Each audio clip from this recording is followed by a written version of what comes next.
Facebook Live. Oh, there it is. Are we? We did it. We're here. We're made live. It. Good morning. Good morning. How are you? I'm well. I'm a little sad because this is our last Binge Live for 2020. I know. But like I said, we still have all of 2021 together. I know. And Meredith will be back in 2021. She promised. Okay, Meredith, if you're watching, we're holding you to it. No offense, Christina. Oh, I'm not offended at all. Meredith, I'd love you to take the job back. I like watching it more than I like being a host. Well, this has been fun, and I appreciate you greatly for filling in for her. This has been awesome. It gives me an excuse to break out all my holiday wear. This was a holiday 2018 shirt that I wore to our holiday mixer. So I thought I'd break it out so that I'm wearing sweatpants on the bottom, just to be very clear. So now, you're saying that that's from 2018, but last night we had the holiday mixer, which was awesome and so much fun. And yes, I won. He always wins. I know, right? Which is weird because I never win things, but whatever. And so it's kind of funny because one of the trivia contests was we had to guess the virtual backgrounds from movies, and they were all miraculously from 1996. Okay, well, perhaps there was a typo in my script where I copied and pasted and just didn't change the year. I mean, I had no idea that It's a Wonderful Life was filmed in 1996. I was very surprised by that. Well, don't worry. The entire audience of 120 people called me out on that. So it was corrected. And I believe It's a Wonderful Life was, I don't have my script. It was either 1947. So is your top from 1947, 96, or 18? Which one is it? This is 2018, baby. Sure 2018. Sure it is. Sure it is. Well, it was a great event last night. We got to partner with the Culver City and the Torrance Chamber of Commerce. We had 120 people that registered for the event, and we played some really fun games. We gave over $1,000 worth of prizes out last night just for people showing up. And really the intention of it was to end the year really strong on a really positive note. I know it's hard when you read the news to be excited right now because there's definitely a lot going on. So our job was to spread holiday cheer, and I think we did it. You did. And as I said, as we've all said to you numerous times, you and the chamber have done an incredible job throughout this entire year of just keeping a community together and really making us all feel like we're part of something, and just being able to see people. I mean, I was talking to people in one of my groups last night, and we were just talking about how hard it has been for this year. And we can't imagine what it would be like if this had happened 20 years ago without this technology. Can you imagine? It would be terrible. So imagining what the people are dealing with now as far as the emotional burdens and the stress and the pressure, but to not even have this avenue, I can't imagine what people would be going through. I can't either. So kudos. There's the silver lining, I suppose. I will say that it's not possible without our partners, and partners like you, Joel, and our special guest today, Dr. Kevin Shane, who is a wonderful partner. It's not possible with all of us pulling together our resources and being able to offer programming that is really valuable, meaningful, and relevant to our business community. So should we bring them up? Well, now that you've already mentioned him, we have to. I'm so excited for this one. Kevin is awesome. Anybody who doesn't know Dr. Kevin Shane, it's so weird to call him doctor because he's just Kevin, but here he is. So this is awesome. Hi, Kevin. Hi. Good morning. So Kevin Shane is actually the name that everybody called me growing up because my dad's name is also Kevin. So I'm Kevin Shane. So the middle name differentiates us. So I decided to, since my friends and family back home all still call me that, I figured I'd just start making everybody call me that. So I think it's the doctor part. That's where because I'm just used to, you're Kevin. It's not the Kevin Shane part. It's the doctor part. Yeah, it's the title. It's like, that's just weird. Yeah. Well, Kevin and I are old friends. We've known each other since our early 20s when we were footloose and fancy free. And Kevin has been working with me for 14 years now on our Leadership Academy program. And this year we were able to bring Leadership Academy 2.0 virtual, and it was really phenomenal. So Kevin, do you want to share a little bit about who you are and what you do? Sure. So my background, I'm an organizational psychology guy, and I work with organizations as a consultant, a trainer, and an executive coach, and really passionate about the work. I just love the work, and I think that we all have purposes here on this earth, and my job is to help people live on purpose. And I get to do that every day. So it's a pleasure to be here. Thanks so much for having me. I appreciate it. Thanks for We being love here. having you. Like, we appreciate it. Yeah. So during our last, well, and we should say there may be a hiccup that we have because Joel's waiting for a delivery. And the minute that call comes, he may disappear and then reappear magically onto our live stream. So life is happening. Life continues to happen. That's how you know it's live. Like, That's how you know it is legitimately live. I wanted to just talk, Kevin. One of the things that you said during our last Leadership Academy, and we did it for 5 sessions in November. We had about 23 fellows, participants in the program, a great group of individuals really dedicated to wanting to grow in their leadership skills. But one of the things that you talked about, and I don't remember what you call it, edutainment. What did you call it when you're the way you teach? Yeah, so I was raised by Disney. So when I was 19 years old, I took my first job at Disney over the summer on the college program. And I was a lifeguard at Typhoon Lagoon in Orlando. And so during college, I went back the next summer. And then I even graduated early so I could get down there and leave Syracuse in the middle of the winter so I could go straight down to Florida and work for Disney. And I did, and I became a trainer there. And at Disney University, I would teach their orientation, which is called Traditions. And the whole thing was edutainment. So we educate people and keep them entertained the entire time. So even though I have, gone ahead and wanted to make sure I had theoretical underpinnings and got my doctorate, I still like to bring the entertainment because life is short. We've got to have fun, right? okay, what is Disney University? It's like their internal training arm. Oh, okay. Okay. I was like, do you get a degree in Pluto or something like that? Like, No, literally, you can get a master's or a doctorate. Are you serious? I swear to God, yeah. That makes the best. Okay, I'm done. I'm good. Like, we're good. That's all I needed right now. And there's our show for today. Yeah. So how long were you with Disney, and what do you think was like the biggest thing that you took from it? I loved every minute that I worked at Disney because they give you an opportunity to use whatever strengths you have. And they would just say, oh, you want to do this? Okay. I got to create characters and perform them in the parks, which was an amazing experience. I can tell Joel's going to ask about this. Yeah. Oh yeah. Oh yeah. So there's this thing called Streetmosphere. And so you have on Main Street USA characters that are like the mayor, and you have the Dapper Dans, which is like the acoustic singing group. You have the town gossip. And so I became the world traveler. And so I had an apartment on Main Street, and I had knickers and a straw hat and a carpet Oh bag. boy. So I need to see pictures, just so you know. I have videos actually. That's even better. Oh yeah. But yeah, it was a blast, and I got to run around. I became known as the Village Idiot because I was a world traveler who would travel the world but have never, in all actuality, left Main Street USA. So I'd like get on the train and try to rob the train, and some kid would be like, you need a gun to rob a train. And I'd be like, oh, sorry, never mind, and jump off and run away. So, oh, that's awesome. Well, I think that you can see just from talking to Kevin, I mean, the passion and the enthusiasm that he brings to his work is really infectious. And I think, there's a reason that Kevin and I have worked together for the last 14 years, because when we launched the program, we originally had 25 students in our first class, and our board was really concerned that we wouldn't continue to be able to bring students in, that we'd have 25 and it would end. And 14 years later, we've had over 200 students in the program. And, Leadership Academy 2.0 was supposed to be the reunion and bringing people back. And we sold the class out within, 4 or 5 days. I think I called you, Kevin, said, okay, I think I have 1 spot left. So. And the reason is because Christina is an amazing leader of the chamber, and her team is amazing, and people want to be a part of it. Joel, don't look like you don't believe that. No.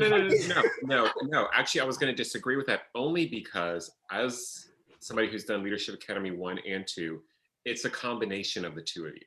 It genuinely is. I mean, Christina is like the best cult leader in the world because I'm just saying, she's roped everybody into creating this atmosphere. But Kevin, what you created with Leadership Academy, both of the ones that I did,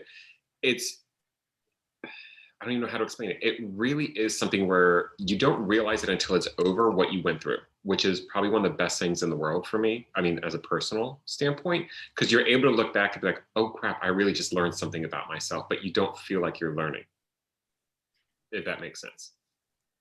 Well, I also think it takes a super kind of person like yourself to sign up for something that is going to push yourself developmentally. Because a lot of people don't want to look at themselves, and you like to look at yourself. I mean, look at you. Why wouldn't you? Right? You are a good looking man, Joel. I'm just gonna. You know what I love is that we can all just sit here and like say great things about each other for like the entire duration of the show. You know what? Why not? This is the gift that keeps on giving. This is what holidays are all about. That's right. Although if we did it a little later in the day, we all could have drinks in our hand. Oh, I missed that. You don't know what's in my cup? Yes, we do. It's coffee. Well, I want to talk about that because, one of the things that I think, and Kevin and I deciding to do Leadership Academy 2.0, we just both felt that leadership right now is really being tested in this pandemic. And, as someone that's trying to motivate their team, as someone that's just struggling with balance in their own life, Kevin, do you want to talk about some of the things you're seeing in your industry and why leadership training is so important? I will. I may get a little teary-eyed with this. People are struggling, and teams are struggling. We don't have those casual interactions that build trust. And you don't realize how those casual interactions near the water cooler or just seeing each other in the hall builds trust. But it really does. Now, if I want to set up something with my teammate, it's a formal, structured thing. I have to send an invite, and then we have to decide: are we doing this at this time? And there's usually an agenda that we have, and it's never just meant to get to know each other better and build trust. And it's a huge struggle. And I think organizations are feeling it so much so that, even this morning, I was talking to the CEO of a company, and they're dealing with a very intense, difficult situation. And I asked her, I said, why are you calling me for this? I'm just curious, why do you think I'd be right for this versus somebody else? And she said, because we know how much you care at the bottom of your soul. From the bottom of your soul, you care about this, and that's what we need right now. And to hear that from a CEO, like of a multi-billion-dollar company, we want people to start caring about each other. That really warmed my heart, where I'm like, wow, I think organizations are starting to get it, that we're in a very emotional place. We can't just all be about business and results all the time. One of the greatest benefits, I think, of this is it's a humanizing effect that it's having for us, because we're all in each other's homes, which has never happened. You're in your boss's home like a couple times a week. You see a 2-year-old crawling up on top of the lap of the VP of La-di-da, these big, titles. And it's like, I'm sorry, my kid's here, or sorry, I got Instacart coming, or my dog's jumping on my lap, or I didn't even know you had a cat and it's crawling across your screen. It's a big humanizing effect. And, I'm a silver lining kind of guy. That's what I think is going to be the best outcome of this, if we can hold on to that humanity. Yeah, I was actually reading something the other day that was talking about one of the biggest lessons to take from this past year, no matter really what your profession is that people don't want to feel like they're just a number. Over this past year, the lessons that you took from, like, no matter what your job is, you called people to just not to do a sales pitch or any business brand. You actually called because you wanted to know how they are. Yeah. And people appreciated that. And I'm hoping we don't go back to who we were before. I genuinely hope that we take something from this, which is that we do matter to people, and the human interaction, it's bigger than I think we realized it is, or how it's more important than we knew it was. And I think that's huge. We were losing connection prior to this. We were losing connection, human to human connection. And I think this is something that makes us realize how important it is. And it's really the undertone of life. if you don't have your relationships, then what is life all about? Yeah. It is relationships. That's all it is. It's true. Yeah. So true. Okay, that got heavy. I know. That got deep. It's So, deep. so It's what do deep. you? It's deep stuff. It really is. What do you think is going to happen in 2021? How do you see? What do you see going forward? Okay. So this is just my thoughts on it, but I think it's going to be very difficult to transition back. I think that's going to be a hard thing for organizations to do, because what we think about is, oh, once we get back, then it'll all be like it was before, which is not true. There's going to be a new thing that transpires, and we have built new neural pathways. So neuroplasticity, we are always developing new neural pathways in our brain, and we have developed new neural pathways around how we operate. And it's going to be a difficult transition, but I think organizations that are realizing it's going to be a difficult transition and putting the plans into place early. I'm working with a number of organizations that have engaged in coaching engagements. So they're actually preparing for a transition back by getting executive coaches. So I have a whole team of executive coaches that world is blowing up right now. It really is. There's a huge need for it. And I would encourage anyone who is looking to be an executive coach and you have some street credit and you've been around for a while, I would say pursue that, because there's going to be no lack of need for that going forward. And there's a lot that rides on it. I think Joel's Instacart has arrived. Is that true, Joel? So are we going to do the thing where we unpack it live, where we find out? Why not? I'm always interested in those. Like, what did he get? Well, Kevin, I just want to thank you for coming on. I want to thank you for continuing to pass on the leadership. And that's one of the things in the class that we always say is that, you've learned some amazing tools in this program. Please continue to pass it on. And some of the things that we talked about in our last program was feedback and the importance of feedback. You talked about a VUCA. You don't want to talk about VUCA. Yeah, I mean, there's just all these things that I just are such amazing tools for leaders that you use. We talked about emotional intelligence. So, oh, he's back. We wanted you to open it in front of us so we could see what you got.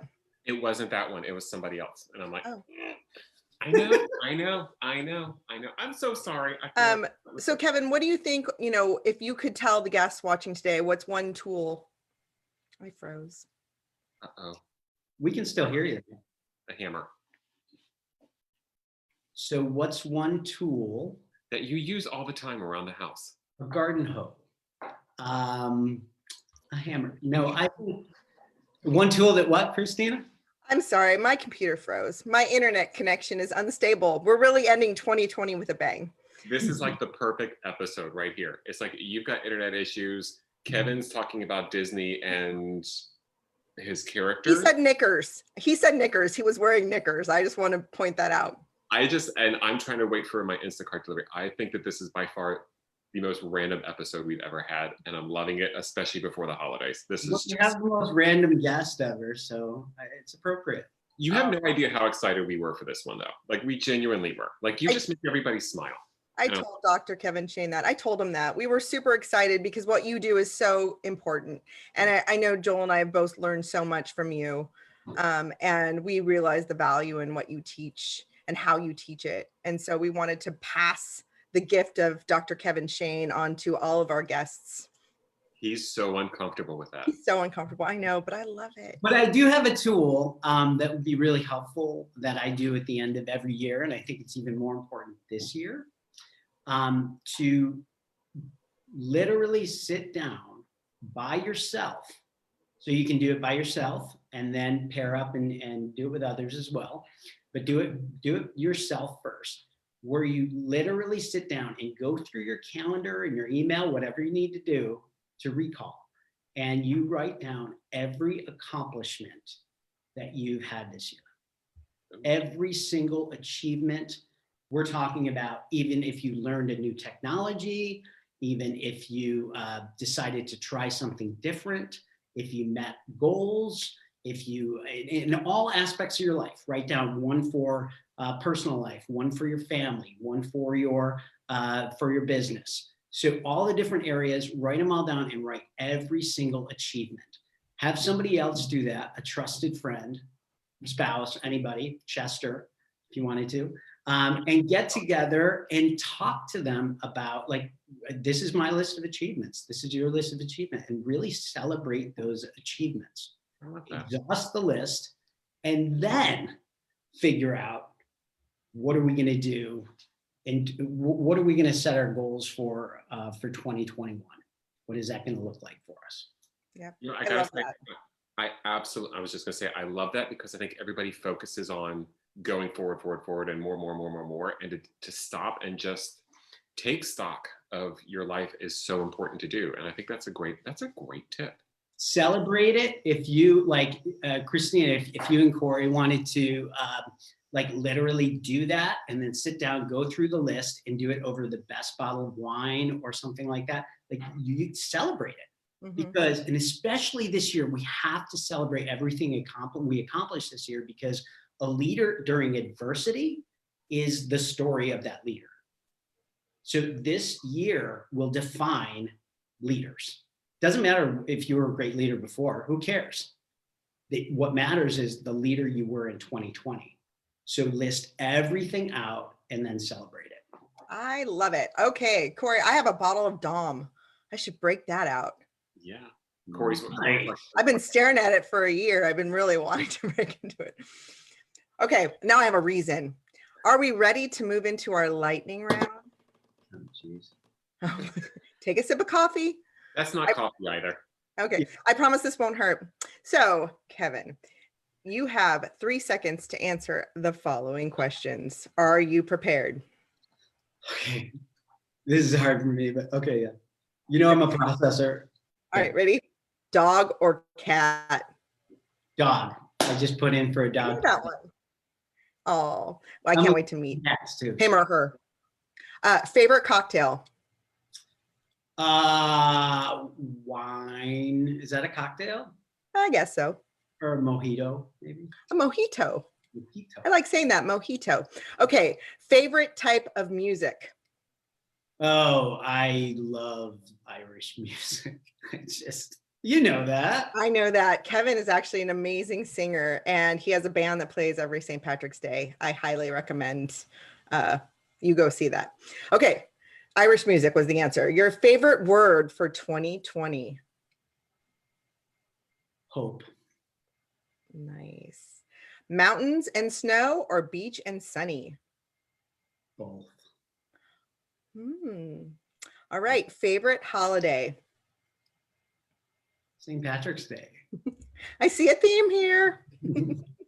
Okay, sweet potatoes or mashed potatoes?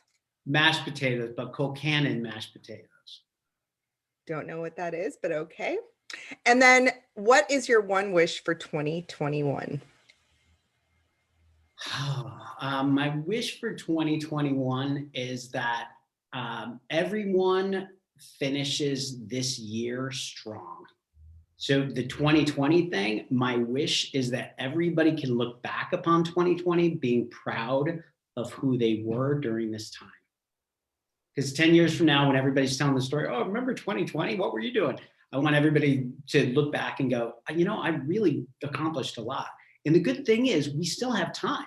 You still have a couple weeks to pull out some stops and make some stuff happen. I mean, this month I've been trying to get new certifications and all this kind of stuff so I can be like, okay, I did everything that I possibly could to be proud of who I was during this time, as not just a leader, but as a friend, as a family member, as a, you know, all the different aspects of your life. So that's what I hope is everybody can reflect in 21, reflect upon 2020 saying, I'm proud of who I was. I love it. Thank you so much, Dr. Kevin Shane. We really appreciate you taking the time to spend with us this morning. Well, thanks for having me. And I'll put my fake microphone down.